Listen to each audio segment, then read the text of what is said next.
Associate director പറഞ്ഞു, ഒരു കാര്യം ചെയ്യ്, ചൈതന്യത്തിന്റെ കോസ്റ്റ്യൂം ഇട്ടിട്ട് നാളെ തൊട്ട് ക്യാമ്പിലേക്ക് വാ, നാണക്കിടന്ന് ആലോചിക്കണ്ട, ബാക്കിയുള്ളവര് അവരുടെ നോർമലായിട്ട് വന്നിട്ട്. കാരണം ചിലതൊക്കെ ഇട്ടിട്ടൊന്ന് പഴകി കഴിഞ്ഞാലാണ് നമുക്ക് അതിന്റെ ഒരു ഇത് കിട്ടുക. പക്ഷേ ഈ മഴയത്തും വെയിലത്തും കാടിലും മുള്ളിലും വെള്ളത്തിലും ഒക്കെ ഇറങ്ങി ഷൂട്ട് ചെയ്യുന്ന ഒരു കൂട്ടം ടെക്നീഷ്യന്മാര് നമ്മൾ പടം കാണുമ്പോൾ ചിലപ്പോൾ ഇത്രയും ആൾക്കാർ ഇതിന്റെ പുറകിൽ കഷ്ടപ്പെട്ടു നമ്മൾ റിയലൈസും കൂടി ചെയ്യുന്നില്ല. പക്ഷെ ഷൂട്ട് ചെയ്യുമ്പോൾ നമ്മൾ കാണുന്നുണ്ടല്ലോ. എനിക്ക് നേരിട്ട് കാണുന്ന അത്രയധികം ആഗ്രഹമുള്ള കുറച്ച് ആക്ടേഴ്സിൽ വൺ ഓഫ് ദി ആക്ടേഴ്സ് ആയിരുന്നു തിലകൻ സാർ. ബട്ട് അൺഫോർച്ചുനേറ്റ്ലി അത് നടക്കൂല. പിന്നെ ഞാൻ ആദ്യമായിട്ട് ഷമ്മിച്ചേട്ടനെ കാണുന്നത് വിലായത്ത് ബുദ്ധയുടെ ഈ ഷൂട്ടിന്റെ മുമ്പ് വന്നപ്പോഴാണ്. എവിടേക്കോ ഒരു തിലകൻ സാറില്ലേ. വിലായത്ത് ബുദ്ധ എന്നിലേക്ക് വരുമ്പോഴത്തേക്കും സച്ചിച്ചേട്ടൻ ഉണ്ടായിരുന്നില്ല. ബട്ട് സച്ചിച്ചേട്ടന്റെ ഡ്രീം പ്രൊജക്റ്റ് ആണെന്ന് എനിക്കറിയാം. വിലായത്ത് ബുദ്ധ എന്നിലേക്ക് വന്നതിന് ശേഷം എന്റെ ഡ്രീം പ്രൊജക്റ്റുമാണിത്. Hello guys, welcome to Mirchi star punch. ഇന്ന് എൻ്റെ കൂടെയുള്ളത് വിലായത് ബുദ്ധ സിനിമയുടെ വിശേഷങ്ങൾ പങ്കുവയ്ക്കാൻ അതിലെ നായികയായ പ്രിയമതയാണ്. Priyamvada, welcome to Mirchi star punch. Thank you. So എന്തൊക്കെയുണ്ട് വിശേഷം? സുഖം, ഭയങ്കര എക്സൈറ്റഡ് ആണ്.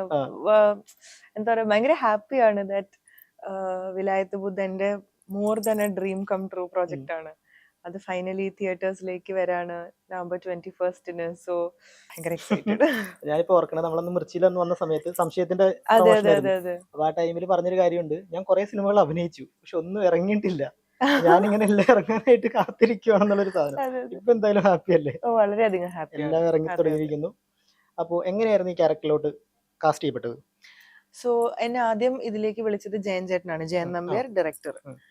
എന്റെ ആദ്യത്തെ പടം കണ്ടിട്ട് തൊട്ടപ്പൻ കണ്ട് പിന്നെ വിളിച്ചതാണ്.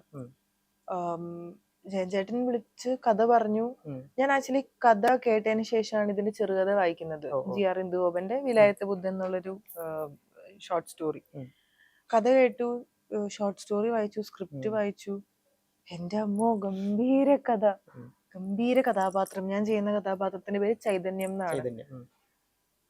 ഞാൻ അത് വായിച്ചിട്ട് ഞാനിങ്ങനെ, എന്നെ തന്നെയാണോ കാസ്റ്റ് ചെയ്യാൻ പോകുന്നത്? അതായത് നമ്മള് ആസ് എ ന്യൂ കമർ അല്ലെങ്കിൽ ഇത്രയും സിനിമ ആഗ്രഹിക്കുന്ന ഒരാൾക്ക് പെട്ടെന്ന് ഇതുപോലത്തെ ഒരു സിനിമയും ഇതുപോലത്തെ ഒരു കഥാപാത്രവും നമുക്ക് ചെറുതായിട്ട് സ്വപ്നം കാണാനും പേടി ഉണ്ടാവുമല്ലോ. കാരണം നടക്കുമോ നടക്കില്ലല്ലോ നമുക്ക് അറിയില്ലല്ലോ. എനിക്കൊരു ചെറിയൊരു ഡിസ്ബിലീഫ് ആയിരുന്നു ആദ്യം. പിന്നെ അതൊരു എല്ലാ ആക്ടേഴ്സിന്റെ ഒരു ആഗ്രഹമായിരിക്കും ഇതുപോലത്തെ ഒരു സിനിമ, ഇതുപോലത്തെ ഒരു കഥാപാത്രം ചെയ്യാൻ പറ്റണം എന്ന്.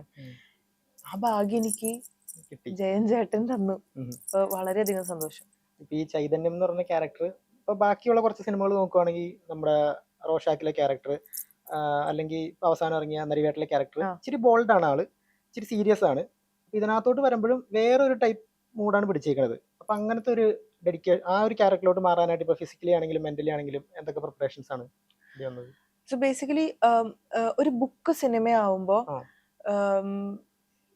കുറച്ചും കൂടി ഒരു ആഡഡ് റെസ്പോൺസിബിലിറ്റി ഉണ്ടാവും. ഒന്നാമത് വിലായത്ത് ബുദ്ധ എന്ന് പറഞ്ഞ ചെറുകഥ കുറേ ആൾക്കാർ വായിച്ചൊരു കഥയാണ്. GR ഇന്ദുഗോപൻ വളരെ സെലിബ്രേറ്റഡ് ആയിട്ടുള്ള ഒരു റൈറ്ററാണ്. വിലായത്ത് ബുദ്ധ എന്നുള്ളൊരു കഥ കുറേ പേര് ചർച്ച ചെയ്തൊരു കഥയും കൂടിയാണ്. അപ്പൊ എനിക്കറിയാം ചൈതന്യം, എന്റെ ക്യാരക്ടറും ബാക്കി ക്യാരക്ടേഴ്സും ഈ വായിച്ച ആൾക്കാരുടെ മനസ്സിലൊരു ചൈതന്യം ഉണ്ടാവുമല്ലോ, അവരുടെ മനസ്സിലൊരു വിലായത്ത് ബുദ്ധ എന്ന് പറഞ്ഞൊരു ലോകം ഉണ്ടാവുമല്ലോ. ഇതും നമ്മൾ ആ ക്യാരക്ടർക്ക് രൂപവും ശബ്ദവും കൊടുക്കുമ്പോൾ റീഡേഴ്സിനെ നമ്മൾ ഡിസപ്പോയിന്റും ചെയ്യരുത്. കാരണം ഞാൻ അത്യാവശ്യം വായിക്കുന്ന ഒരാളാണ്. എൻ്റെ അച്ഛൻ റൈറ്ററാണ്. ചെറുപ്പം തൊട്ട് ഞാൻ അത്യാവശ്യം ബുക്സ് വായിക്കാറുണ്ട്.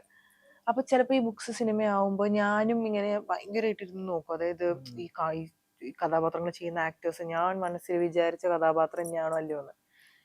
പിന്നെ എന്റെ ഫസ്റ്റ് പടം തൊട്ടപ്പനും അങ്ങനെ ഒരു ബുക്ക് സിനിമയായ ഒരു കഥയാണ്. ഫ്രാൻസിസ് നറോണയുടെ തൊട്ടപ്പൻ എന്ന ചെറുകഥ സിനിമയായതാണ്.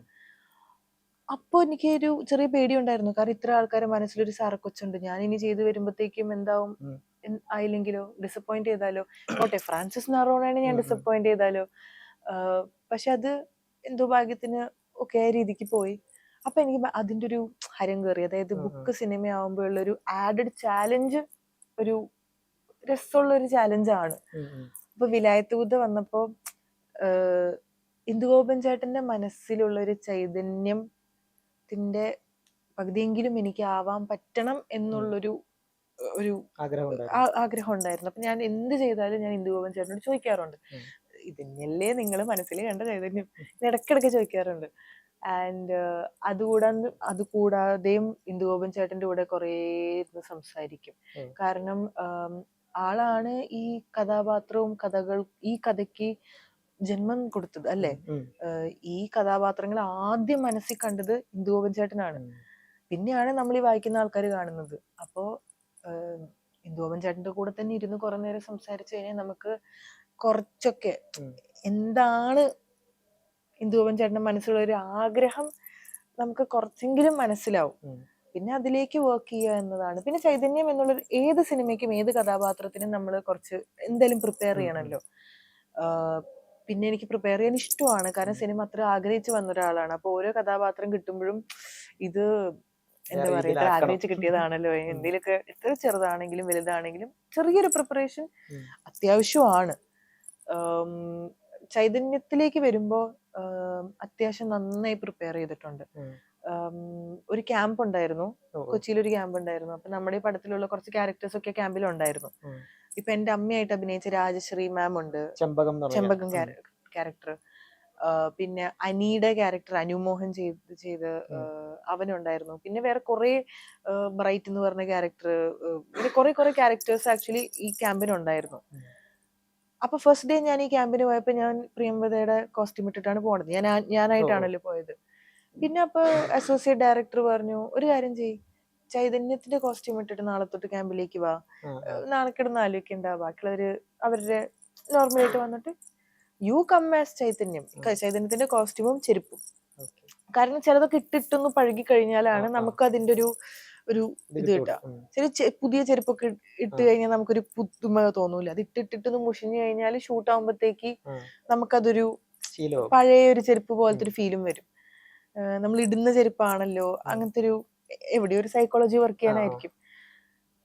എന്നിട്ട് ഞാൻ ആ ക്യാമ്പിൽ ചൈതന്യത്തിന്റെ കോസ്റ്റ്യൂം ഒക്കെ ഇട്ടിട്ട് പോവും, ഒരു സാരിയൊക്കെ ഇട്ടിട്ട് പോവും. പിന്നെ അത് കഴിഞ്ഞിട്ട് നമുക്ക് മറയൂരും ഒരു ക്യാമ്പ് ഉണ്ടായിരുന്നു, ഒരു 2-3 ദിവസം. പിന്നെ അത്യാവശ്യം നല്ലോണം റിഹേഴ്സ് ചെയ്തിട്ടുണ്ട് ഈ പടത്തിന് വേണ്ടിയിട്ട്. ഞങ്ങളുടെ associate directors Vinod Ganga, Kiran Raphael. വിനോദേട്ടനും കിരൺ ചേട്ടനും ഫസ്റ്റ് ഡേ തൊട്ട് എൻ്റെ കൂടെ തന്നെ ഉണ്ടായിരുന്നു കേട്ടോ. ഞങ്ങൾ ഒരുമിച്ച് എത്ര റിഹേഴ്സ് ചെയ്തിട്ടുണ്ട്. അതുകൊണ്ട് എനിക്ക് മറയൂരെത്തി നമ്മൾ സീൻ ഷൂട്ട് ചെയ്യുമ്പോഴത്തേക്കും ഞാൻ കുറച്ചും കൂടി വെൽ പ്രിപ്പയർഡ് ആയിരുന്നു.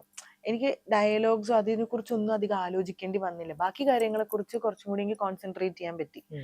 കാരണം ഇവര് എന്റെ കൂടെ ഇരുന്ന് ഭയങ്കര സപ്പോർട്ടായിരുന്നു. കട്ടി കൂടെ നിന്നു. ഞാൻ എന്റെ ചൈതന്യത്തിന്റെ ഡയലോഗ്സും സീനൊക്കെ ചെയ്യുമ്പോൾ വിനോദേട്ടനാണ് അവിടെ ഡബിൾ മോഹനനായിട്ട് പെർഫോം ചെയ്യുന്നത്. വിനോദേട്ടൻ ഇത്ര അടിപൊളി ആക്ടറാണ് ഞാൻ അറിഞ്ഞില്ല. ഭയങ്കര അഭിനയം, അടിപൊളി ആക്ടർ ആട്ടോ ആള്. അപ്പൊ ഇങ്ങനത്തെ കാര്യങ്ങൾ എനിക്ക് ആക്ച്വലി ഇതുവരെ വേറെ സിനിമയിൽ നിന്ന് അധികം കിട്ടിയിട്ടില്ല. കാര്യം ഇത്രയും പ്രിപ്പറേഷൻ ടൈമും ഉണ്ടായിരുന്നില്ല വേറെ സിനിമകൾക്ക്. ഫിസിക്കൽ ചേഞ്ചസ് എന്ന് പറയുമ്പോൾ കുറച്ച് വെയിറ്റ് ഗെയിൻ ആയിരുന്നു. അതായിരുന്നു എനിക്ക് ആകെ കൂടി ഫിസിക്കലി ചേഞ്ച് ചെയ്യേണ്ടി വന്നത്. ഒരു ഐ തിങ്ക് ഒരു 7-8 kgs ഓഫ് ഗെയിനിങ്. അപ്പൊ അവരെനിക്ക് ട്രെയിനറൊക്കെ തന്നിട്ടുണ്ടായിരുന്നു, ലൈക് പ്രോപ്പർ ആയിട്ട് വെയിറ്റ് ഗെയിൻ ചെയ്യാൻ. ഇപ്പൊ സ്ലാങ് എന്താണ് എനിക്ക് ഇച്ചിരി ഒരു ഇടുക്കി കോട്ടയം അങ്ങനത്തെ ഒരു സ്ലാങ് ആണ് പിടിക്കാൻ പറഞ്ഞത്. ബട്ട് അല്ലാണ്ട് ഡ്രാസ്റ്റിക് ആയിട്ടുള്ള ഒരു ഡിഫറൻസ് ഒന്നും ഉണ്ടായില്ല. ബട്ട് യെസ്, സ്ലാങ്ങിന് വേണ്ടിയിട്ടും എനിക്കൊരാളുണ്ടായിരുന്നു, എൽദോ എന്ന് പറഞ്ഞിട്ടൊരു ചേട്ടനുണ്ടായിരുന്നു. ആള് പടത്തിലും ഒരു ചെറിയൊരു കഥാപാത്രം ചെയ്യുന്നുണ്ട്. എനിക്ക് ജയൻ ചേട്ടൻ പരിചയപ്പെടുത്തി തന്നതാ. അപ്പൊ ആളും ക്യാമ്പിന് എന്നും വരും, എന്നും എൻ്റെ കൂടെ ഇരുന്നിട്ട് ഈ കോട്ടയം സ്ലാങ് ഒക്കെ സംസാരിക്കും. എനിക്ക് പേടി ആള് തൃശ്ശൂർ ഭാഷയായിട്ട് പോകരുത് വീട്ടിരിക്കുന്നു. പക്ഷെ രസമായിരുന്നു. എല്ലാരും ചൈതന്യത്തിനെ ചൈതന്യമാക്കാൻ വേണ്ടിയിട്ട് പണിയെടുത്തിട്ടുണ്ട്. ഞാൻ ഭയങ്കര ഗ്രേറ്റ്ഫുൾ ആൻഡ് താങ്ക്ഫുൾ ആണ്. ടീം വർക്ക് തന്നെയാട്ടോ അത്. പിന്നെ മറയൂര് ഞാൻ ഷൂട്ട് തുടങ്ങുന്നതിന് ഒരു 9-10 days, ഒരു 9-10 ദിവസം മുൻപ് പോയിട്ടുണ്ടായിരുന്നു. അത് ടീമിന്റെ ഐഡിയ തന്നെയായിരുന്നു. എല്ലാരും ഉണ്ടായിരുന്നു. ഇപ്പൊ അനുമോഹൻ അനി ചെയ്യുന്ന ക്യാരക്ടർ ഉണ്ടായിരുന്നു. എൻ്റെ അമ്മയായിട്ട് ചെയ്യുന്ന കഥാപാത്രവും രാജശ്രീ ചേച്ചിയും കുറച്ചു ദിവസം മുമ്പ് വന്നിട്ടുണ്ടായിരുന്നു മറയൂര്. അപ്പൊ മറയൂര് നമ്മള് ഷൂട്ട് തുടങ്ങുന്നതിന് മുന്നേ അവിടെ എത്തി. ഞാൻ ആദ്യമായിട്ടാണ് മറയൂര് അപ്പൊ കാണുന്നത് തന്നെ, ഞാൻ പോകുന്നത്. ഇതിനു മുന്നേ അതൊരു മറയൂര് പോയിട്ടില്ല. മൂന്നാർ വരെ പോയിട്ടുണ്ടെന്നല്ലാണ്ട് അത് കഴിഞ്ഞിട്ട് പോയിട്ടില്ല. അവിടെ പോയിട്ട് കുറെ പുതിയ കാര്യങ്ങൾ ഞാൻ ചെയ്തു കേട്ടോ.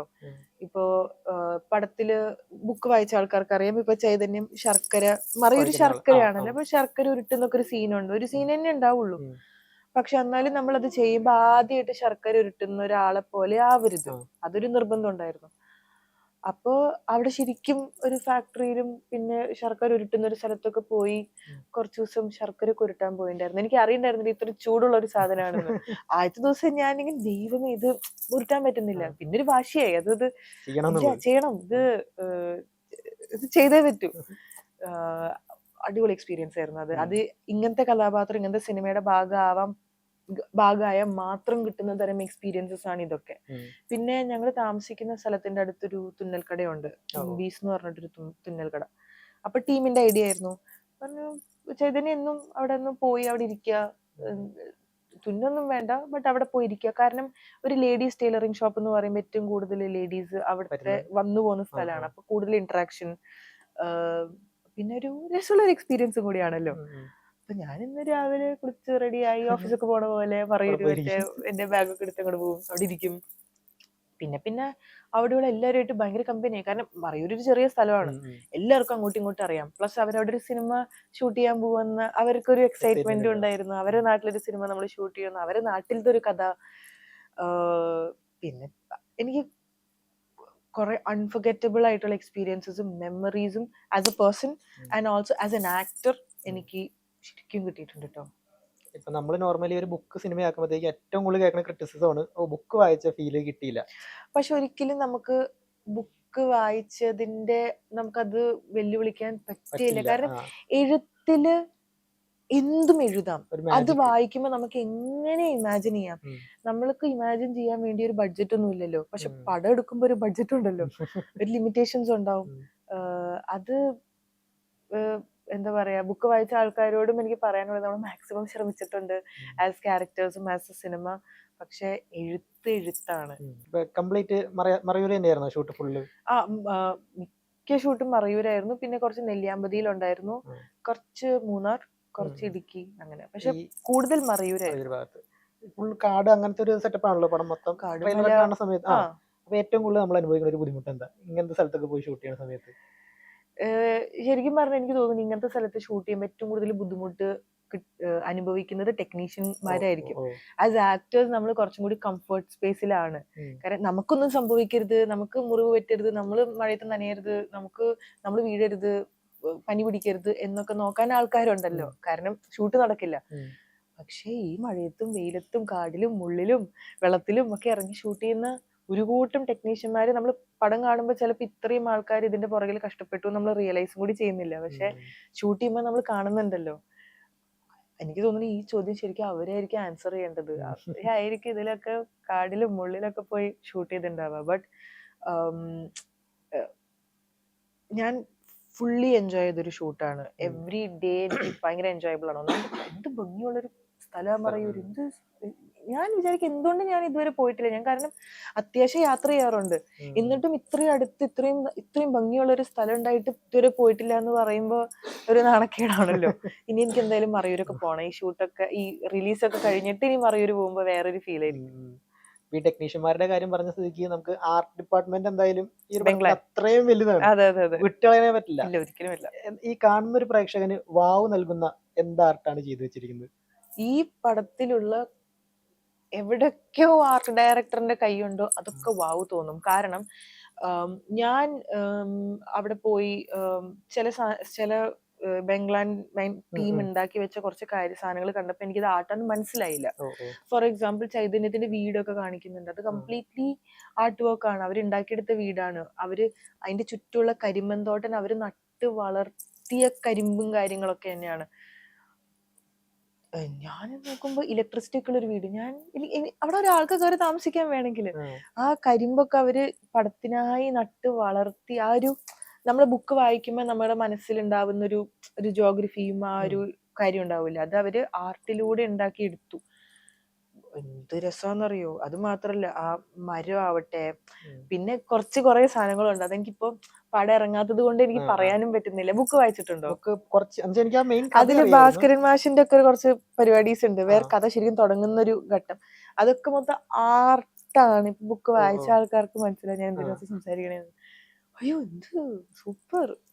ഇപ്പൊ ആ അടിപൊളിയാണ്. പാട്ടിൽ തന്നെ ഒരു വലിയൊരു മരം കാണിക്കുന്നുണ്ടല്ലോ, ഈ മോഹനൻ കയറ്റിയിരുന്ന ഒരു മരം അത് പാട്ടിനിടയിൽ. ശരിക്കുള്ള മരാട്ടോ. ശരിക്കും മരമാണോ? ആ ആ പിന്നെ ഞാനിത് കൊക്കേന്റെ അകത്ത് അർത്ഥിരിക്കുന്നു. ശരിക്കുള്ള മരം അത്. ആ ആ ആ, ഇനിയിപ്പോ നമുക്ക് ഇതില് രാജുവേട്ടൻ നമുക്ക് ഇനി വരാം. ആ, അതല്ലാതെ ഭാസ്കർ മാഷ്, ആ, എനിക്ക് തോന്നുന്നു ഷമി തിലകൻ ചേട്ടനാണ് ആ റോള് അതെ ചെയ്യുന്നത് അതെ അല്ലേ? അതെ. ആ ഒരു ക്യാരക്ടർ, ഒരു സീനിയർ ആളുടെ ഒപ്പം വർക്ക് ചെയ്യുക, അതെങ്ങനെ ഉണ്ടായിരുന്നു? ഷമ്മിച്ചേട്ടൻ എന്തൊരു ഉം. ക്യാരക്ടറല്ല, എന്തൊരു ആക്ടറാ.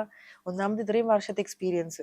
പിന്നെ എനിക്ക് പേഴ്സണലി ഞാൻ വലിയൊരു തിലകൻ സർ ഫാനാണ്, ആ, നമ്മളെല്ലാവരും ആണ്. ഉം, ഉം, എന്തൊക്കെ വലിയ വലിയ കഥാപാത്രങ്ങളാ ചെയ്ത് വെച്ചിരിക്കുന്നതല്ലേ. ഉം, ടൈംലെസ് ആയിട്ടുള്ള ക്യാരക്ടേഴ്സ്, ആ ശബ്ദവും ആ ഇതൊക്കെ.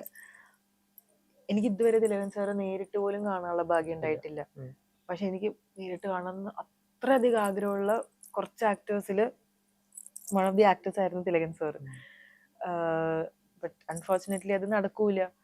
പിന്നെ ഞാൻ ആദ്യമായിട്ട് ഷമ്മിച്ചേട്ടനെ കാണുന്നത് വിലായത്ത് ബുദ്ധയുടെ ഈ ഷൂട്ടിന്റെ ഇടയിലാണ്. ഷൂട്ടിന്റെ മുമ്പ് വന്നപ്പോഴാണ്. ഉം. എവിടേക്കോ ഒരു തിലകൻ സാർ ഇല്ലേ ആ അല്ലേ? ട്രെയിലറിൽ ഒരു ഷോട്ട് ഉണ്ടല്ലോ, ആ ഒരു നരച്ച ചെയ്തിട്ടിട്ട് പുള്ളി ഇല്ലേ വെടി വെക്കുന്ന ഒരു സാധനം, അതെനിക്ക് കണ്ടപ്പോഴത്തേക്ക് ആ അല്ലേ? ഒരു തടിച്ചായിരുന്നു, സ്ഫടികത്തിലേക്ക് ഒരു ലുക്ക്. ആ എവിടെയോ ഒരു തിലകൻ സാറുണ്ട്. ആ വോയിസിന്റെ ആ ഒരു ആ ഗാംഭീര്യം എന്തോ സൂപ്പറാണ്. എനിക്ക് ഗോസ് ബംസ് വരും ആ വോയിസ് കേൾക്കുമ്പോ.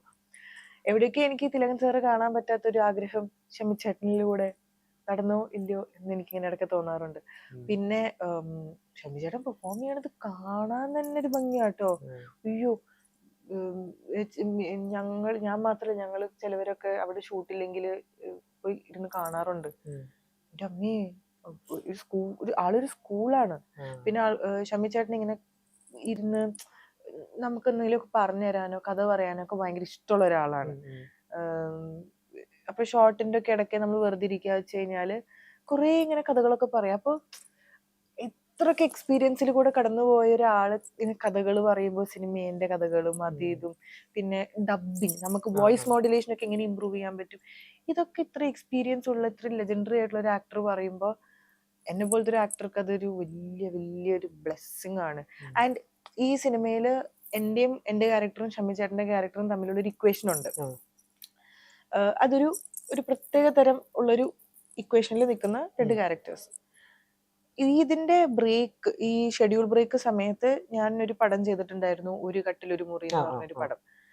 അതിൽ എന്റെ ക്യാരക്ടറിന്റെ ആ, അച്ഛനും മകളും തമ്മിൽ ഭയങ്കര രസമുള്ളൊരു ഇക്വേഷൻ ആണ്. ആ, അതിൽ മോൾക്ക് എന്ത് പ്രശ്നം ഉണ്ടെങ്കിൽ അച്ഛനുണ്ട്, അച്ഛൻ എന്ത് പ്രശ്നം ഉണ്ടെങ്കിൽ മോളുണ്ട്. ഇവര് തമ്മിൽ വളരെ മനോഹരമായുള്ളൊരു ബോണ്ടാണ്. ഉം, എന്നിട്ട് എന്നോട് പറഞ്ഞു ഷമ്മി തിലകനാണ് അച്ഛനായിട്ട് അഭിനയിക്കുന്നത്. ഉം, അപ്പൊ ഞാൻ കൊള്ളാലോ. കാരണം ഈ സിനിമയില് കംപ്ലീറ്റ്ലി വേറെ റൂട്ട്. ഓപ്പോസിറ്റ് ആയിട്ടുള്ള രണ്ട് ക്യാരക്ടേഴ്സ് ആണ്. കുറെ ഈഗോ മറ്റേതും ഉം, മറിച്ചതും ഉം, ഫുൾ റഫ് പാച്ചുകളിൽ പോകുന്ന രണ്ട് ക്യാരക്ടേഴ്സ്. ഉം, ഇതില് സ്നേഹം മാത്രം, ഉം, എന്താ അത്രയും ലവിങ് ഫാദർ ആൻഡ് ഡോട്ടർ ആണ്.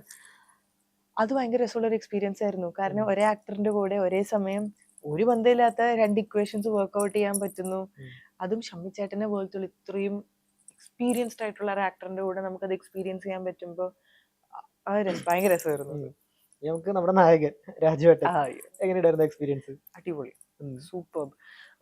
ഞാനായിട്ട് പറയണ്ടല്ലോ, എല്ലാവർക്കും അറിയാലോ. ഞാനിപ്പോ ഇതിനു മുന്നേ ഞാൻ രാജുവേട്ടനെ ഇതുവരെ നേരിട്ട് കണ്ടിട്ടില്ല. കണ്ടിട്ട് പോലുമില്ല. ഒരു ഫംഗ്ഷന് പോലും ഞാൻ ഇതുവരെ നേരിട്ട് കണ്ടിട്ടില്ല. ആ. ആകെ ഞാൻ സ്ക്രീനിൽ 2 ഉം, ഡൈമെൻഷനൽ ആയിട്ട് മാത്രമേ ഞാൻ ഇയാളെ കണ്ടിട്ടുള്ളൂ, ഉം, ഇവരെ കണ്ടിട്ടുള്ളൂ. അപ്പൊ ഞാൻ ആദ്യമായിട്ട് ഞാൻ 3D ആയിട്ട് രാജുവേട്ടനെ കാണുന്നത് വിലായത്ത് ബുദ്ധ സെറ്റിലാണ്. ഷൂട്ടിന്റെ ഒരു ദിവസം മുമ്പ് ആണ് ഞാൻ ആദ്യമായിട്ട് കാണുന്നത്. ഉം, അന്ന് ഞാൻ പൃഥ്വിരാജ് സുകുമാരൻ ആയിട്ടാണ് കാണുന്നത്. ഉം. അടുത്ത ദിവസം ഷൂട്ടില് ഞാൻ കാണുന്നത് ഡബിൾ ഡബിൾ മോഹൻ. മോഹനായിട്ടാണ്. അത് ഭയങ്കര രസമായിരുന്നു. കാരണം ഞാൻ ബുക്കിലും സ്ക്രിപ്റ്റിലും വായിച്ച് എൻ്റെ മനസ്സിലുണ്ടായിരുന്ന ഡബിൾ മോഹനൻ ഉം. നടന്നു വരുന്നു. ഭയങ്കര രസമായിരുന്നു. ആ മുണ്ടും ആ, ആ ലുങ്കി. ട്രൗസറും ആ ഒരു അന്നൊരു ബനിയനായിരുന്നു. ആ, എന്നിട്ട് ആ ചന്ദനത്തിന്റെ മാലയും ആ ഒരു മേക്കപ്പും ലുക്കും ഭയങ്കര രസമായിരുന്നു. ആൻഡ് രാജുവേട്ടൻ്റെ കൂടെ വർക്ക് ചെയ്യാൻ അടിപൊളിയാ. ഉം. കുറെ പേര് പറഞ്ഞിട്ടില്ലേ രാജുവേട്ടനെ കുറിച്ച്, ഭയങ്കര മെമ്മറി ആണ്, ഭയങ്കര പ്രിപ്പയർഡ് ആണ്, ഭയങ്കര നോളജബിൾ ആണ്. ആ, ആ. ഉം, ഇതൊക്കെ ഞാൻ കേട്ടിട്ടുള്ളൂ ആൾക്കാർ ഉം, ഉം. ഇന്റർവ്യൂല് പറയുന്നത്. ഇതൊക്കെ നേരിട്ട് കാണാൻ പറ്റി. അയ്യോ, അപാര നോളജ്, ഈ അടിപൊളി, സൂപ്പർ. ജനഗണമനയുടെ സമയത്ത് വിൻസി പറഞ്ഞൊരു കാര്യമുണ്ട്.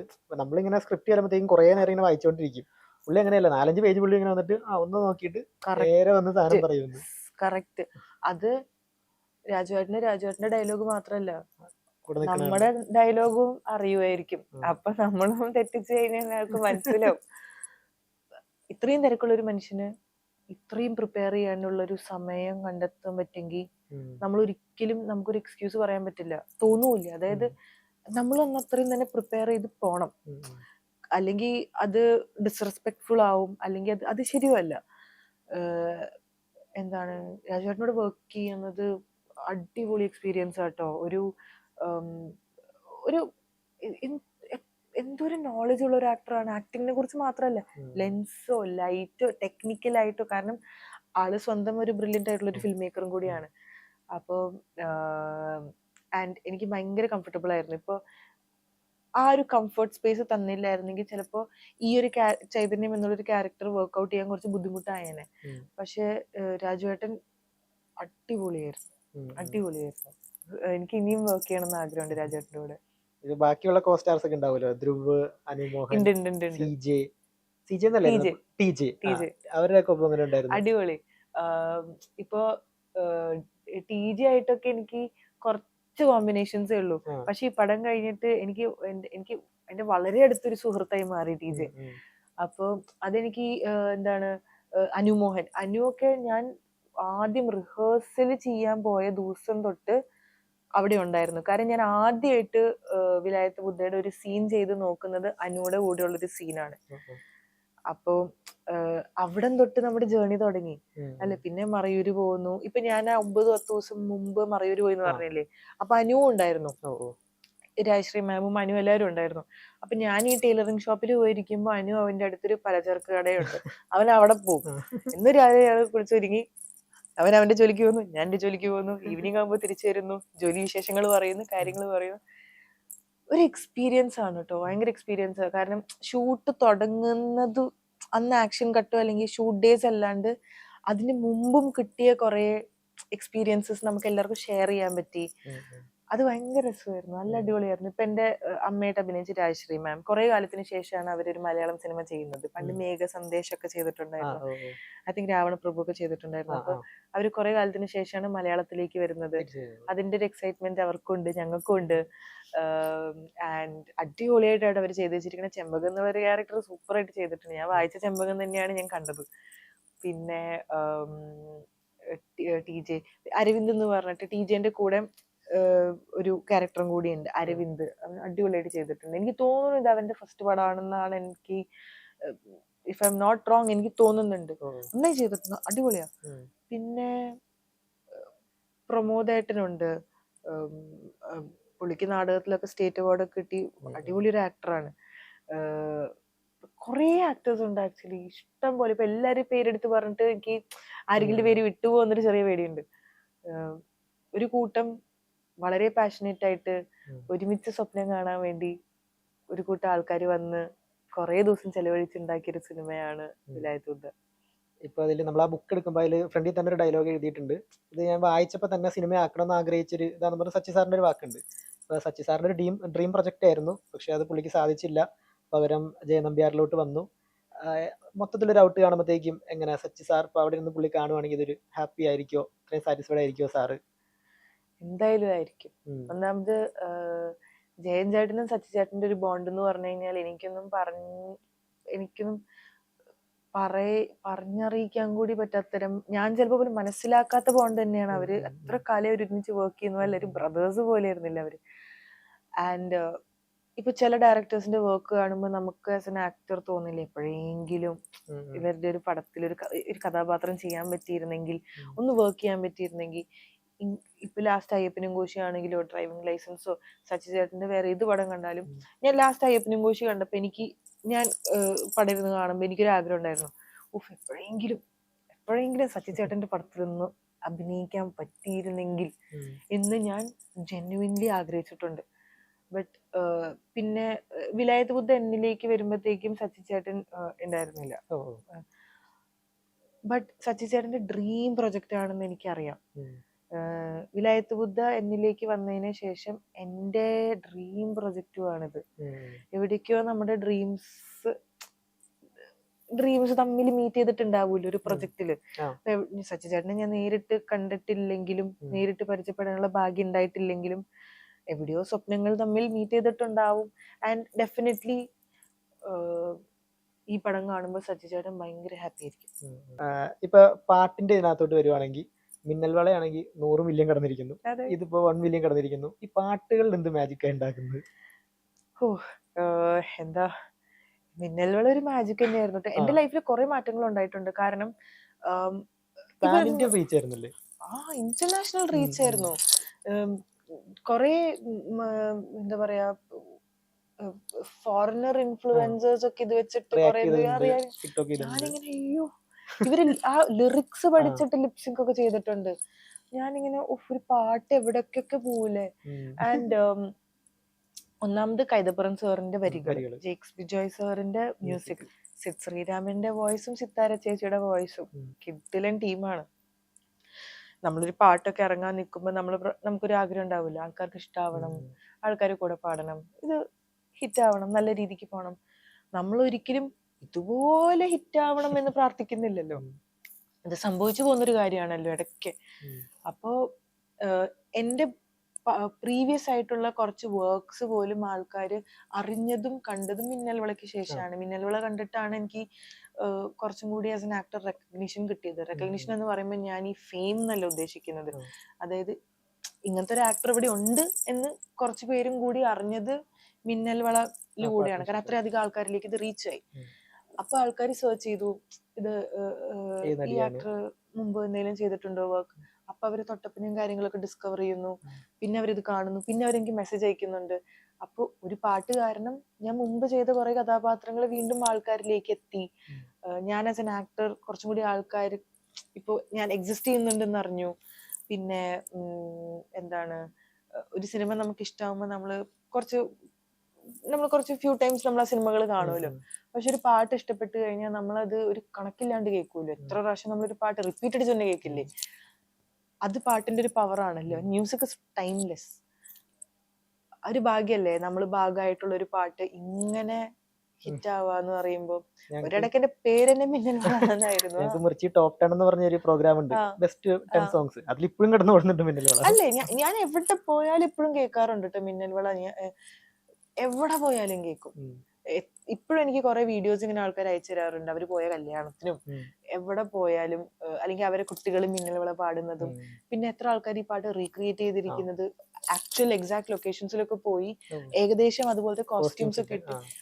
ഈവൻ അവര് ആ റീലിന്റെ ഷോർട്സ് വരെ നമ്മൾ ആ സിനിമയിൽ പ്ലേസ് ചെയ്തിരിക്കുന്ന പോലെ ആ സീൻ എക്സാക്ട്ലി അങ്ങനെ ആമ്പൽ തോട്ടം, വഞ്ചി, എന്ത് എഫേർട്ട് ഇട്ടിട്ടാണ് അവരൊരു 30 സെക്കൻഡ്സ് ഓർ 1 മിനിറ്റ് റീലിന് വേണ്ടിയിട്ട് എത്ര എഫേർട്ടാണ് അവർ ഇട്ടിരിക്കുന്നത്. അത് ആ പാട്ടിനോട് അത്ര ഇഷ്ടപ്പെട്ടത് കൊണ്ടല്ലേ. ഇതൊക്കെ കാണുമ്പോൾ ശരിക്കും ഭയങ്കര സന്തോഷം, ഭയങ്കര സന്തോഷം. ജേക്സ് ബിജോനെ മറക്കാൻ പറ്റാത്തൊരു ആളാണ്. അല്ല, എനിക്ക് ആദ്യത്തെ ഒരു സൂപ്പർ ഹിറ്റ് സാധനം എനിക്ക് തന്നു. എന്നിട്ട് എനിക്ക് ഇപ്പൊ എക്സൈറ്റ്മെന്റ് നമ്മുടെ വിലായത്തോതയിലും ജേക്സ് ചേട്ടനാണ്. ഇതിൽ ആ ട്രെയിലറിന്റെ അവസാനം ജീപ്പ് ജമ്പ് ചെയ്യുന്ന സാധനം ഉണ്ടല്ലോ, അപ്പൊ ഒരു മ്യൂസിക് വരും, അതിപ്പോഴും ഇങ്ങനെ എന്റെ മണ്ടേ കിടന്ന് ഓടുന്നു പറയുന്ന സാധനമാണ്. ഇതിൽ ഇനി പാട്ടുകൾ ഇറങ്ങാനില്ലേ?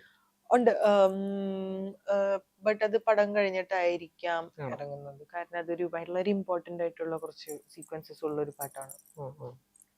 ഇനിയിപ്പോ അപ്കമിങ് പ്രൊജക്ട്സ് ഏതൊക്കെയാണ്? പറയാറായിട്ടില്ല. ഒരെണ്ണം ഇപ്പൊ ജസ്റ്റ് ഒരെണ്ണം ഇങ്ങനെ അതൊന്ന് അനൗൺസ് ചെയ്യുമ്പോൾ പറയാം. ഞാൻ യൂഷ്വലി ഈവൻ വിലായത്തൂതയുടെ കാര്യമാണെങ്കിലും ഇത് എന്നിലേക്ക് വന്നപ്പോൾ ഞാൻ ആരോടും പറഞ്ഞിട്ടുണ്ടായിരുന്നില്ല. എന്റെ അച്ഛനും അമ്മയ്ക്കും 2-3 ക്ലോസ് ഫ്രണ്ട്സിനെ അറിയണ്ടായിരുന്നുള്ളൂ. എന്നിട്ട് ചോറ്റാനിക്കരയിൽ പൂജ ഉണ്ടായിരുന്നു. പൂജ കഴിഞ്ഞിട്ട് ഞാൻ ആരോടും പറഞ്ഞില്ല. ഞാൻ ഈവൻ ഇൻസ്റ്റാഗ്രാം എവിടെയും പോസ്റ്റ് ചെയ്തിട്ടില്ല. സാധാരണ നമുക്ക് ഇത്രയും വലിയ കാര്യമൊക്കെ വരുമ്പോൾ നമ്മള് നാട് മൊത്തം അറിയിക്കുമല്ലോ, എല്ലാരും അറിയിക്കുമല്ലോ. അന്ന് എനിക്ക് എന്താ അറിയില്ല, എനിക്കത് അത് ഷൂട്ട് തുടങ്ങുന്നത് വരെ എനിക്ക് പറയാനൊരു ധൈര്യമില്ല. എനിക്ക് എന്തോ അത് കുറച്ച് കഴിഞ്ഞിട്ട് പറയാം എന്നുള്ളൊരു ഇതിലായിരുന്നു. എന്നിട്ട് ഞാൻ മറയൂര് നമ്മള് ഷൂട്ട് തുടങ്ങുന്നതിന് ഒരു ദിവസം പൂജ ഉണ്ടായിരുന്നു, വീണ്ടും ഒരു പൂജ ഉണ്ടായിരുന്നു. അന്നാണ് ഞാൻ ഇത് ആക്ച്വലി ഒരു പോസ്റ്റ് ഒക്കെ ഇട്ട് എല്ലാരും വിളിച്ച് പറയുന്നത്, ബൈ ദ ബൈ ഞാനിങ്ങനെ ഒരു പടം ചെയ്യുന്നുണ്ട്. അതുവരെ ഞാനും പറഞ്ഞിട്ടുണ്ടായിരുന്നില്ല. അപ്പൊ അതുപോലെ ഇതും പറയാണ്ടിരിക്കുന്നല്ലേ നല്ലത്. ഇത് എത്ര ദിവസത്തെ ഷൂട്ടായിരുന്നു സംഭവം? എനിക്ക് കറക്റ്റ് ഡേയ്സ് ഓർമ്മയില്ല. കുറച്ച് നാളായല്ലേ? അപ്പൊ എനിക്ക് കറക്റ്റ് ഡേയ്സ് ഓർമ്മയില്ല. പക്ഷെ അത്യാവശ്യം നമ്മൾ ഇത് സമയം എടുത്ത് ചെയ്യേണ്ട പടമാണ്. ആക്ച്വലി സമയം എടുത്ത് ചെയ്യേണ്ട പടമാണ്. കാരണം വിഷ്വലി ഭയങ്കര ഗ്രാൻഡ് ആണ് ഈ പടം. അപ്പോ അത് ആക്ച്വലി തിയേറ്റേഴ്സിൽ പോയി കാണുമ്പോൾ മനസ്സിലാവും ഇത് ശരിക്കും ഒരു തിയേറ്റർ എക്സ്പീരിയൻസ് ഡിമാൻഡ് ചെയ്യുന്ന ഒരു മൂവിയാണ്.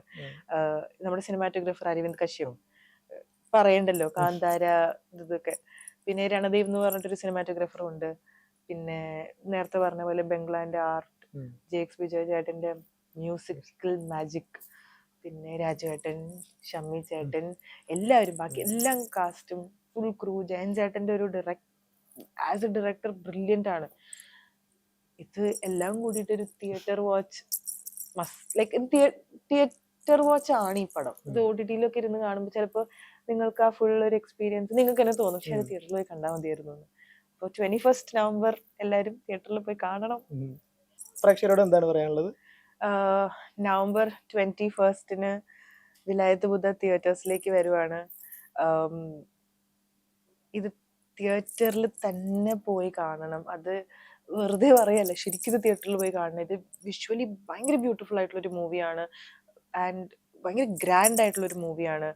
ഓൾസോ സച്ചി ചേട്ടൻ്റെ ഡ്രീം പ്രൊജക്റ്റ് ആണ്, ഞങ്ങളുടെ എല്ലാവരുടെയും ഡ്രീം പ്രൊജക്റ്റ് ആണ്. ആൻഡ് ഏതൊരു സിനിമയും കംപ്ലീറ്റ് ആയിട്ട് അത് എക്സ്പീരിയൻസ് ചെയ്യണമെങ്കിൽ നമ്മളത് തിയേറ്ററിൽ തന്നെ പോയിരുന്ന് കാണണം. അപ്പോൾ നിങ്ങൾ കാണാ, കണ്ടിട്ട് അഭിപ്രായം പറയാ, ഞങ്ങളെല്ലാവരും വെയിറ്റിംഗ്. അതെ.